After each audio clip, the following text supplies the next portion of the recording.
Oh. Uh, Hello, hello. and welcome To? the Movie Men Yes. podcast. Yeah. It's been a long time, Brady. It's been a week. Yeah, I mean, not well, for us. Not for us. It's been, been about 5 minutes. if that.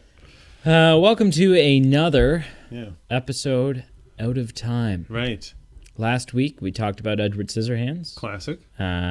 which was an episode out of time Yeah, because I moved to a different city. right. And so we've recorded a couple of episodes far in advance Yes. and have banked them Yeah, so at to your speak. local branch. And we are, we're just kind of releasing them. Yeah, slowly, Yeah. calculated. Yeah. Or Next just week. week by week. Next week, we will be back to a live episode. Yes. Next be back week, to- we will resume the, hey, what the heck did you watch, Pete? Yep. And what do you want me to watch? our normal and, format. all of those things. Yeah. So bear with us. Yeah, Check out our Patreon page. please. Support us, Yeah, please. even a quarter a month. Be the welfare to our It lives. in all seriousness, it just helps us cover some costs of like software, the website to I don't upload see these us. episodes. We're not trying to be profitable. We're just trying to break even at this point. Yeah, we've just got We just don't overhead really, costs. Yeah, we don't really make any money doing this show, but it No. does cost us money to make the show. Yeah, And we want to keep making it for you. yeah, and you. and anything would be appreciated. And like you. literally a quarter a month. Yeah. Well, I don't think you can. I'm- $1 a month. We'll re-up this offer. If someone gives us $1 and they want change on that dollar, I'll deliver that change on that dollar every month. Yeah. Maybe not. I'll mail it. No, the stamp would cost too much. We'll figure something stamp else. would cost Once a too year, I'll buy them a coffee. We'll figure something out. Yeah. So So well, Brady just coughs So up last a fur week ball. we talked about Edward Scissorhands. Yep. Because we're doing a little mini series here. Yeah. We're doing 2 episodes. One with a movie that I really love Yep. and Pete has not seen. Yep.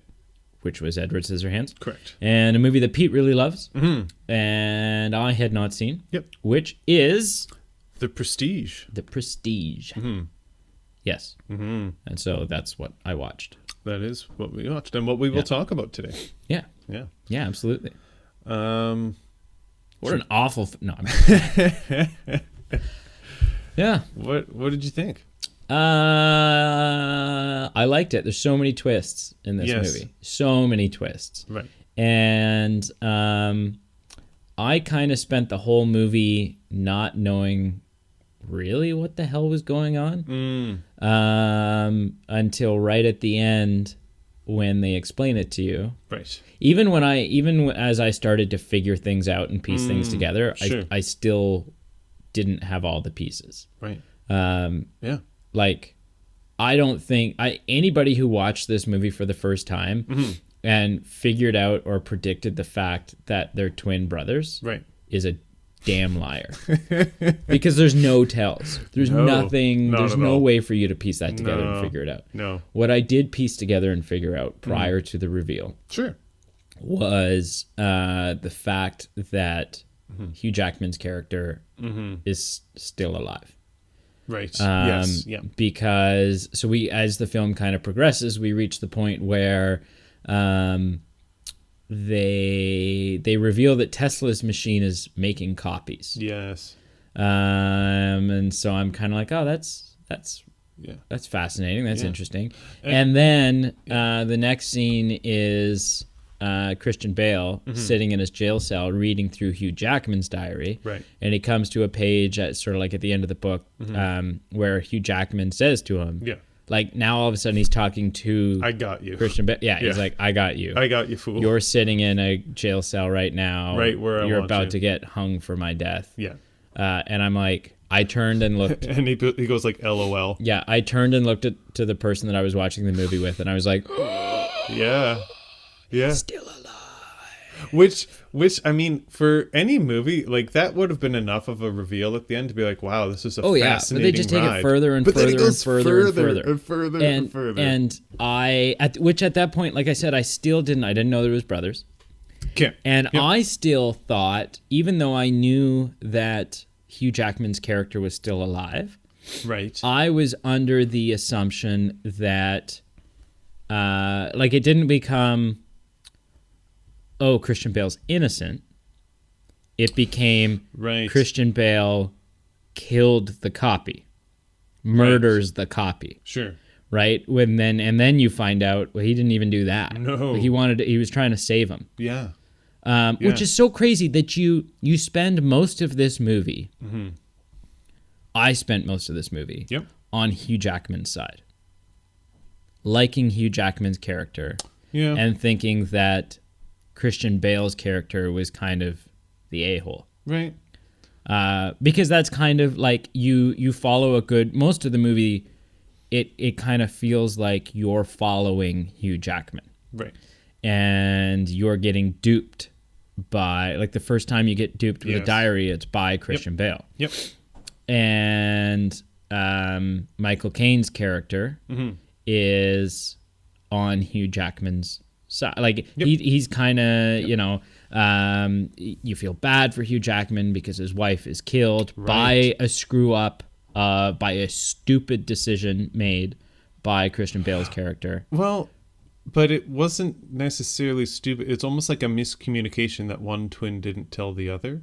Like, one wanted to push the envelope and do a certain Right. knot and didn't communicate that to the other. Yeah. And so then throughout the movie, every time they ask him, like, what knot did you tie? He honestly doesn't know. I don't know. He's like, that was my brother, yo. I don't even know him. But either way, he didn't tell the knot he was supposed to Correct. tie the knot he Yep. was supposed to tie. Yes. He tied the knot that he was told. That's too dangerous. Yeah.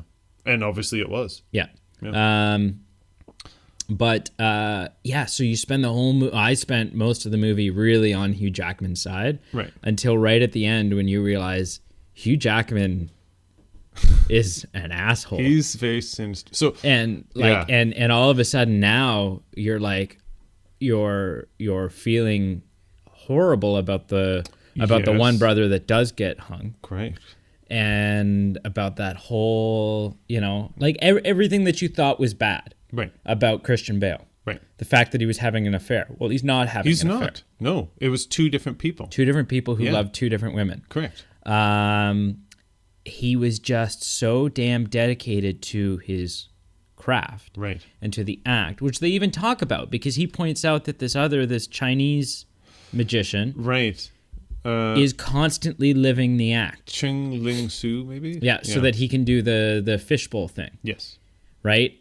The only way that he can do the fishbowl trick is by limping. Yes. And the only way to not make the limping seem weird is if he lives always it. limps. It's like the method acting of performing. And it's, yeah. So my brief summary, Yeah. I got through 3/4 of the movie Sure. going, I don't know. It's okay. It's Sure. fascinating. Yeah. But I feel like it's too all over the place. True. It's not really a nice linear story. Like it's not a No. linear story. I don't No. really get what's going on. Yeah. And It so I feel jumps. like I'm missing things. jumps And then a the lot. movie ended and I took back everything and I was like, no, this is amazing. Right. This is really good. So I'll give my summary. So on the surface, I love it because it's just an interesting sci-fi mystery. But upon watching it over, like I don't even know how many times I've watched it. It's one of those movies that if it comes on TV, like wherever it is, I'll just watch it and finish it to the end. What makes it so captivating after watching it again and again is that it delves into the human topic of obsession and its varying costs if pursued uncontrollably. So when you talked about you're maybe more in the Hugh Jackman camp or versus Christian Bale, I feel like I don't even know which camp I'm in, but I just think it's so interesting and also tragic how their obsessions guide their lives and ultimately break their lives. So in the case of Hugh Jackman, like literally his life is driven by jealousy and revenge to the point that he just wants to kill Christian Bale. Which it's kind of hard to fault him for. Like something really traumatic, like not hard to. It's not justifiable, but it's no mystery It's what no mystery. sparks it. But obviously, like, as Nikola Tesla alludes to, like, his obsession becomes Nicola? Nick Tesla. Nicola. As he alludes to in his conversation with Hugh Jackman earlier, Hugh Jackman's obsession becomes the death of him. Like, it brings him, like, it consumes him. And then Christian Bale's obsession, he is just so obsessed with having that one finite trick that no one else knows, that defines him, that elevates his career, that he just is wanting to know what's going on with this new Invisible Man, and then he gets plunked in Hugh Jackman's kind of plot to frame him for murder. Which a really interesting part about this film is we spend the whole movie talking about this trick that Christian Bale has. Right. And it's not till the end of the film that we actually even see what the hell they're talking about. What is this trick? That's right. You kind of just see the audience. Yeah.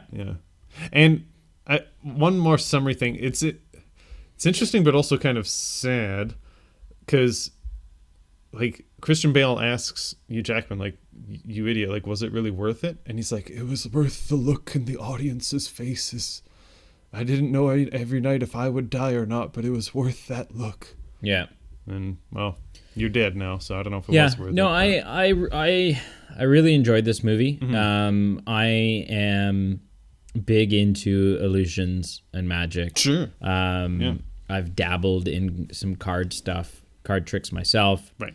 And I've got a pretty, like, I've studied the art enough. Oh, really? That, you know, when I see performances, I've got a pretty good idea how most tricks are done. Cool. That's cool. Which hasn't spoiled magic for me in any way. Sure. It's actually made it more interesting. Like, I love going, even though I know how a lot of tricks are done, I love going to magic shows. Cool. Because either I know how the trick is done, and I can enjoy and appreciate their skill in executing what they're doing. Fair. Right? Yep. So a couple years ago, I went to this in Niagara Falls. There was, like, a proper Vegas-style magician. Nice. Like, tigers were a part of the act. What? Like, it was incredible. Wow. And we had bought the VIP package. Well, you have and so to. Afterwards, we go backstage and you see some of the props. And one person gets eaten by the tiger. And we pet the tiger. Oh, man. And, like, with this big white Siberian tiger. Like, it was incredible. And I got the guy's signature, and I just commended him. I said, I knew how 95% of the tricks were done tonight. Sure. You're that kid. No, wait. I said, I knew how 95% of the tricks were done. Sure. I was constantly looking everywhere that you didn't want me to look. Right. I was ignoring your misdirection. Right. And looking everywhere that you wanted me not to look. Okay. And I didn't catch a damn thing. Wow. That's, yeah. You were that good. Right. Right? Which to me is that much more incredible. Just for my benefit and the audience, like, are you talking like you were 7 years old or like a teenager? I just want, like, to picture what age Brady you were when I had this conversation with him.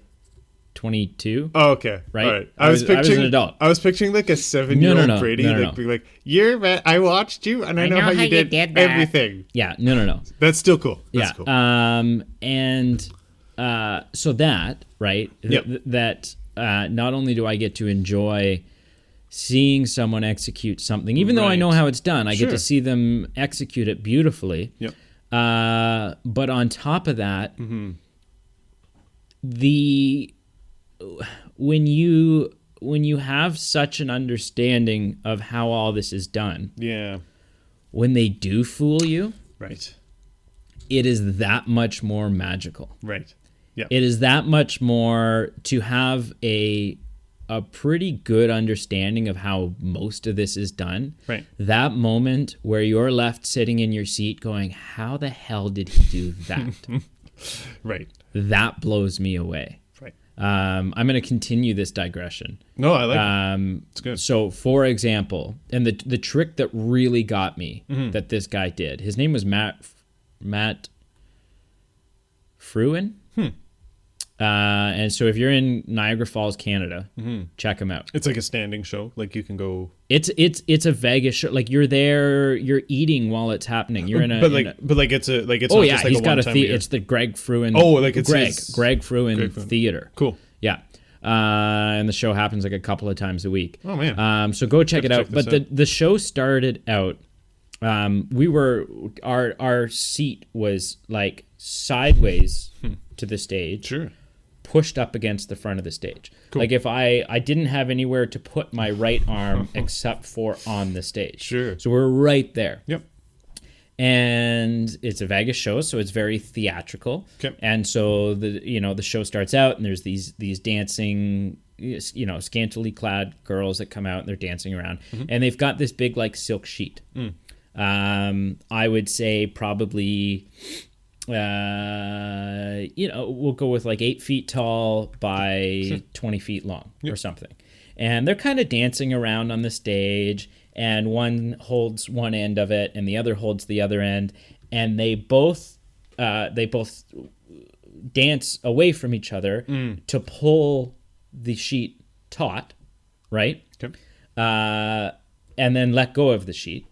Right, so they kind of, and it all happens within the course of like 4 seconds, right? So they're to pull it tight, snap, and then let go. Literally like that was the timing. And in the process of doing that, once they let go, the empty stage prior to this was now the magician on the stage, sitting in a NASCAR that was not on the stage 2 seconds ago.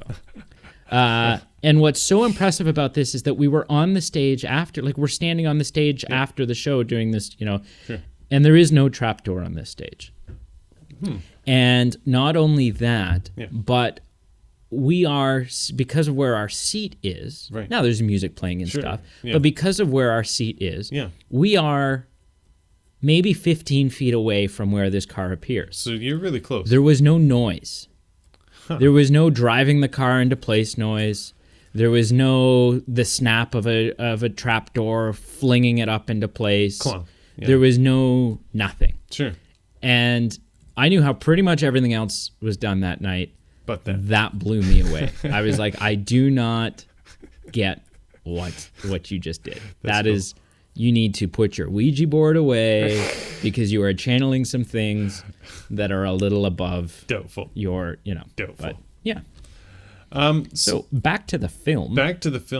So you mentioned about it is not shot in sequence at all, or showed in sequence at all. It's very flashbacky. So it's very. I've got some filling in numbers the about gaps. that. The editing includes 146 jump cuts.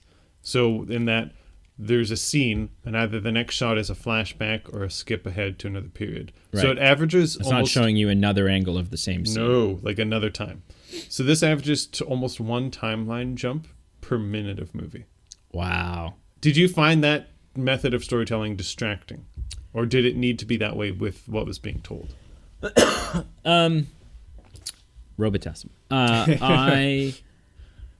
I found it, like, honestly, when the movie started out, I found it confusing as all got out. It can be. Yeah. Like but mostly because, and I realized after the fact, like there was a while where I wasn't really enjoying myself. Sure. Because I didn't really understand what was happening. Right. And until the end of the movie, where I realize that that Christopher Nolan, the director of this film, right, which, go figure, he's got Michael Caine, obviously, and Christian Bale.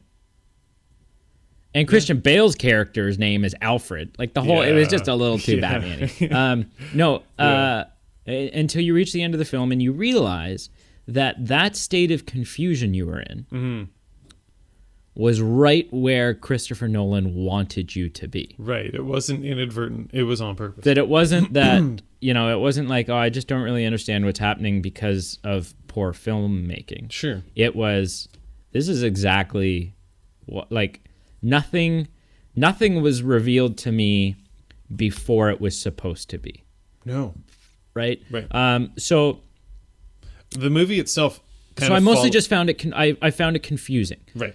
But I will say that I think it's one of those things that is subject to the fact that it was the first time that I saw the film. Sure. So now that the fact that there's two brothers, Yep. now all of these little details have been revealed to me. Yep. I'm dying to watch it again under that, with a new set of lenses on. Yes. Right? To see if I can pick up. Right. And, like, have you seen the movie Book of Eli? Yep. Okay. Yes. Same Yes. thing. Same. Right? Exact. Spoilers same thing. ahead. Yeah. But when you reach the end of the film and Well, you realize. What? I don't know if we should spoil it for the audience, but Okay. some stuff You reach the end of the happens, film and you realize what you realize. and you go, what? And you go, what? No, there's no way. That- and you go back and you rewatch the it film holds and up. you realize, Yes. absolutely. This makes sense. In fact, it's blaringly obvious. He's a robot. Oh wait, no. Yeah. He's an alien. But no, it's so yeah. So I'm excited to go back and watch it because now I feel like it will make More sense. it'll just be a different viewing experience. It's very heavy on the foreshadowing, something I didn't notice until I watched it a few times. Sure. So even Hugh Jackman himself, he's like, I couldn't fathom my whole life pretending to be someone else. That's exactly what Christian Bale did. Right. Foreshadow with the bird trick at the beginning. There were, in essence, two birds. Yeah. One bird died and one lived. So that was like Hugh Jackman's trick. And it also, my God. And it also foreshadowed The brothers. The brothers. Wow. So it foreshadowed both tricks. Becoming a slave to one's obsessions, that was foreshadowing.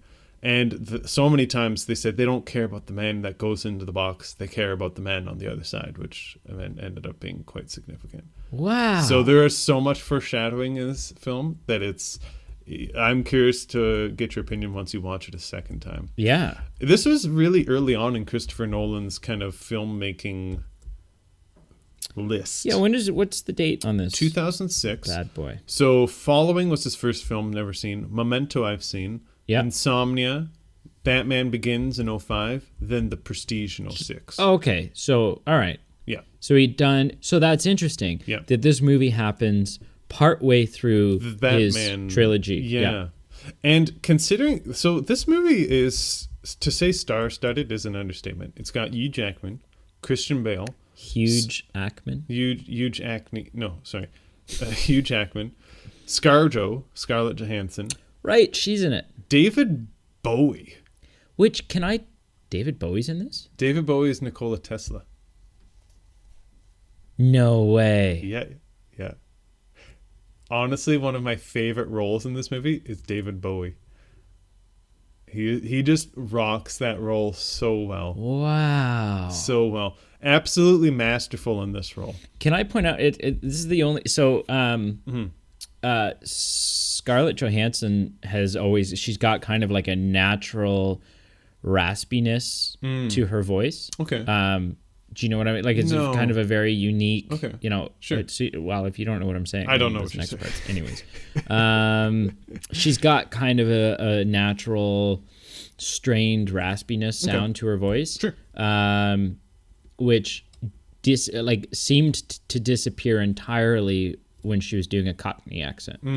So I found that very interesting. Also, I'm pretty sure that she was like one of the only ones that really had to do an act. Like that is what Christian Bale sounds like. Yep.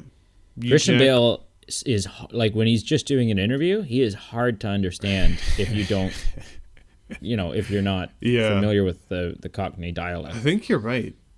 Yeah, she might have been the only one who had put on an accent. But yeah, Michael Caine obviously is in this. Michael Caine. Andy Serkis, Rebecca Hall.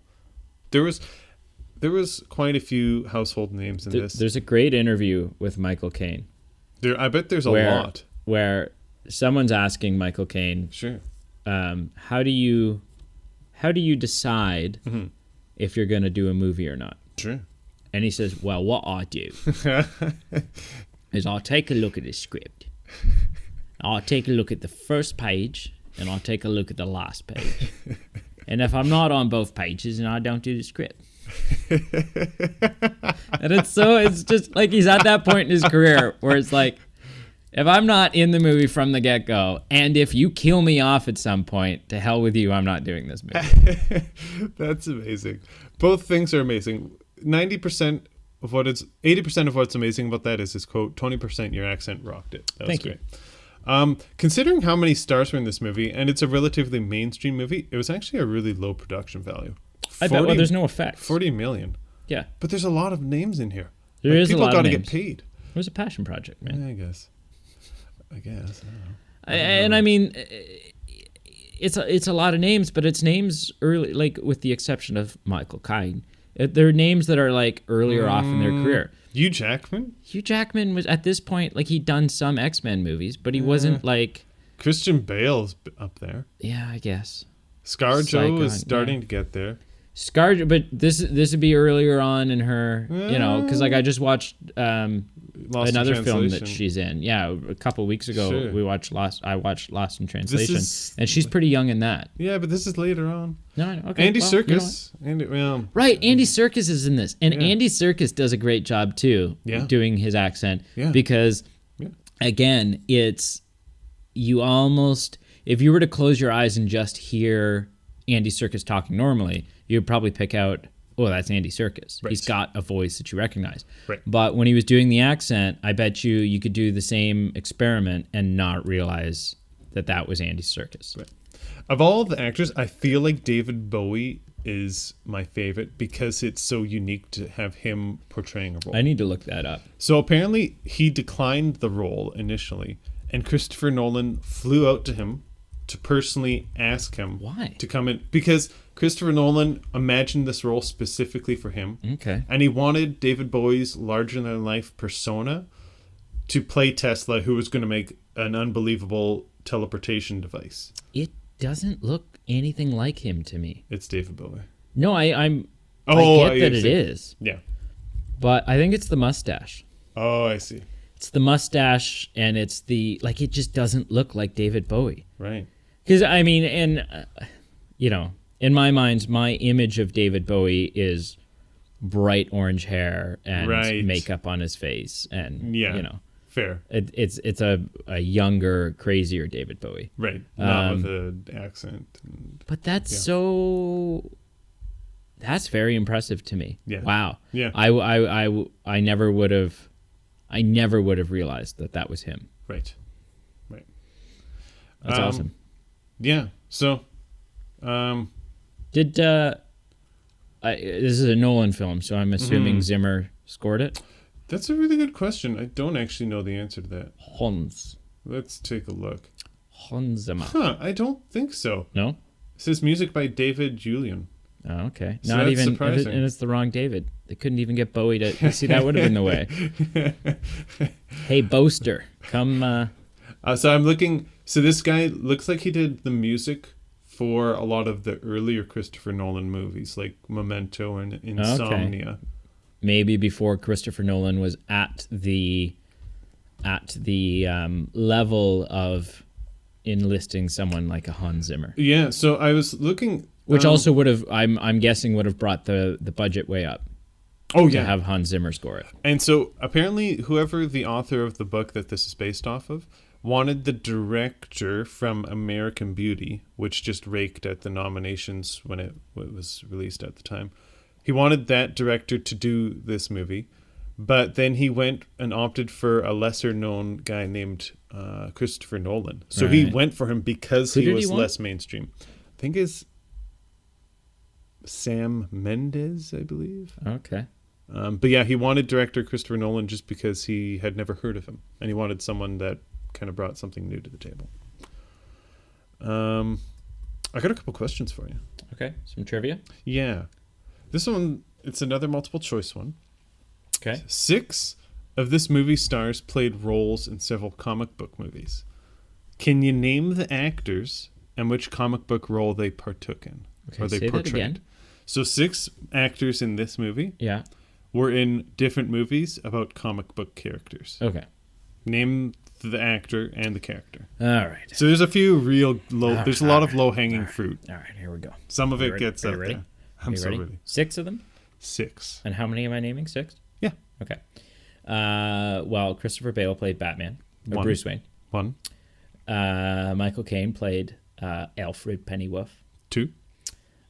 Hugh Jackman played Logan, James, or Wolverine, depending on Okay. what you want to call him. Yep. That's 3. Yep. And I'd say this is the low hanging fruit. Now it Okay. starts getting a bit harder. Scarlett Johansson Oh, I guess she might be a bit low hanging fruit. So that's 4. played Black Widow. Yep. Andy Serkis plays Claw in the MCU as well. That's half the answer. Okay. That's one role he plays in a comic book role. Yeah, in like Black Panther Yep. and Age of Ultron. Yeah. But there's another role he plays. He plays another role. Yeah. Not in the MCU. Not in the MCU, no. But in a comic book role. You can come back to that if you want to guess the other people. Okay. And I did know the other one, but now I'm Sorry, So I threw who's you in the off. film? Christian Bale and Hugh Jackman. Yeah.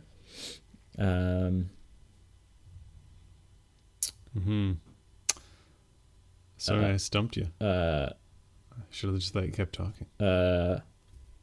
Hugh Jackman. Yeah.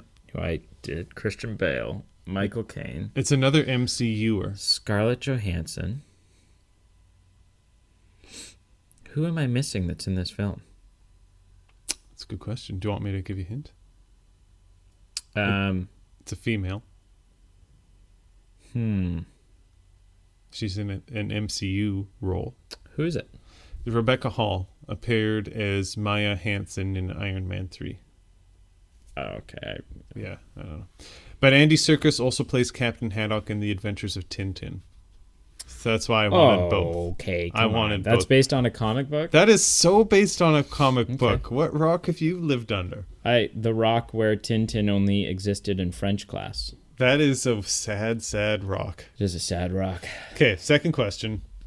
Actually, I didn't even know if I want to ask that question. It's just such a gimme. Like, it is like the low-hanging fruit. Ask away. It's on the ground. It's rotting on the ground. Okay. Like, it's been there. There's worms in it.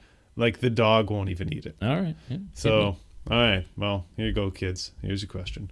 The cast includes 3 Oscar nominees, with 2 of them being Oscar winners. Can you name the 3 nominees and the 2 who have won Oscars? Okay, well, we're going to go with Michael Caine. That's 1. Was nominated. Sure was. Christian Bale 2. and Hugh Jackman. There you go. Do you know which 2 of the 3 have won an Oscar? Bale and Caine. You stepped on that low-hanging fruit, and it's stuck on the bottom of your shoe. Sweet. Yeah, it's kind of gross, actually. Can you get Does it that off? mean I got it right? Oh, yeah. Sorry, Okay. you nailed it. You nailed it. Sorry. Yeah, I assume I'm going to assume that Jackman's nomination he's maybe had 2 nominations. I would say probably Greatest Showman and Les Mis, and maybe just didn't win either of those. Yeah, that's a good question. Or I think he was nominated for Logan. Was he? Logan got some nominations. I don't know if Best Actor was one of them. Right. That's a good question. I feel like I should know this.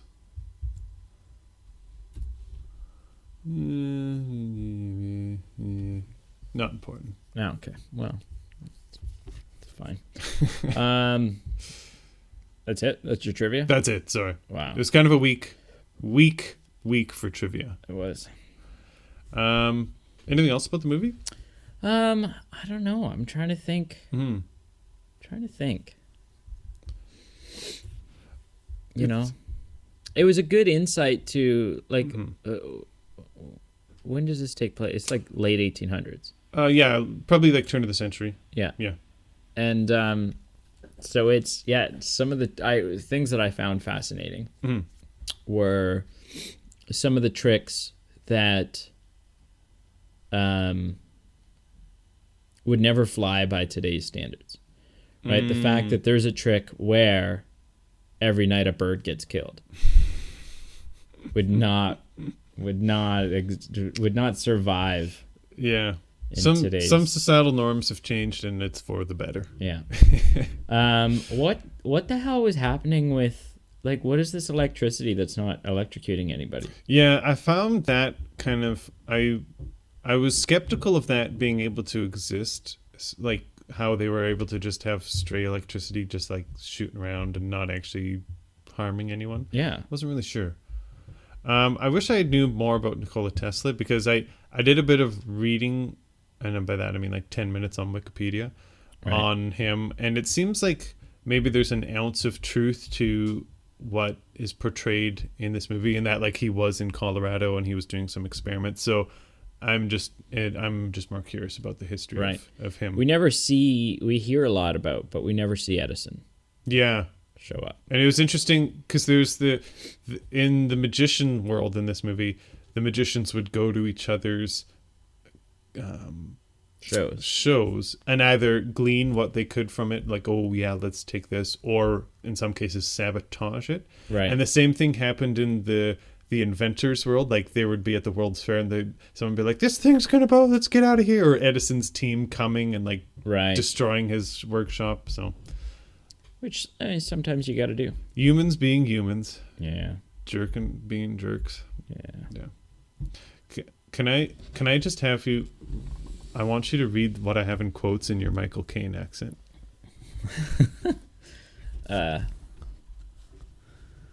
Like just the quote. It's just from the movie. Sentence? Yeah. I wrote it down not knowing you'd do such a good Michael Caine. Let's do it. Do it. Come on. Now Be I'm my nervous. puppet. Now I'm on the spot. Be my puppet. Let's go. Every trick consists of 3 parts or acts. I think you got a little nervous. That wasn't your best Michael Caine. It wasn't the best one. But you do a good Michael Caine. Thanks. What'd you give it out of 10 to kind of wrap things up? Oh, man. Out of 10. Mm-hmm. I would probably give it a 8.5. Cool. Wow. Yeah. That's hot. It's, I would definitely recommend it to anyone who hadn't seen it. Yeah. And I'd have no issue sitting and watching it with a group of people who have seen it. Yeah. It's I didn't touch on this, but it came out. I didn't see it when it came out, but it came out in like a sequence of a lot of magic related movies came out. So it came out at the same time as The Illusionist and another one called Scoop, apparently, and they all have to do with like magicians. Oh, okay. So it kind of seemed to be like a hot topic in like the mid 2000s. Which happens all the time. In movies. Yeah. It's like the hot thing, vampire movies. Yeah. Snow White was like that. You had Mirror Mirror and Snow White and the Huntsman. That's right. And they all came out within like 3 months of each other. So much so that it was a little confusing. I give it between like an 8.8, 9.4.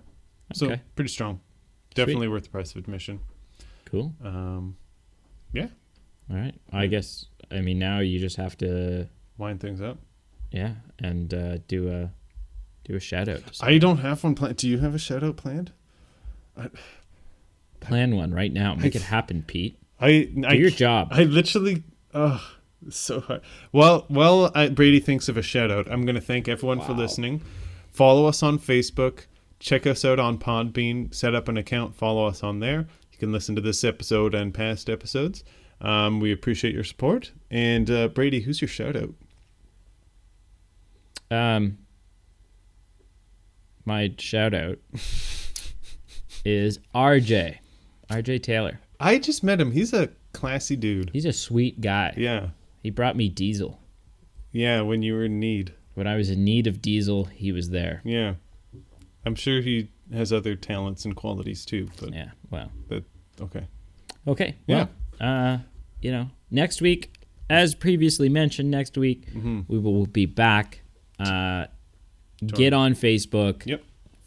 Find out what genre we're doing. Yep. And cast your vote. Yeah. We'll be back to normal. Yeah. Yeah. Well, sort of. Normal is a strong word. Back to our routine. Yes. Yeah.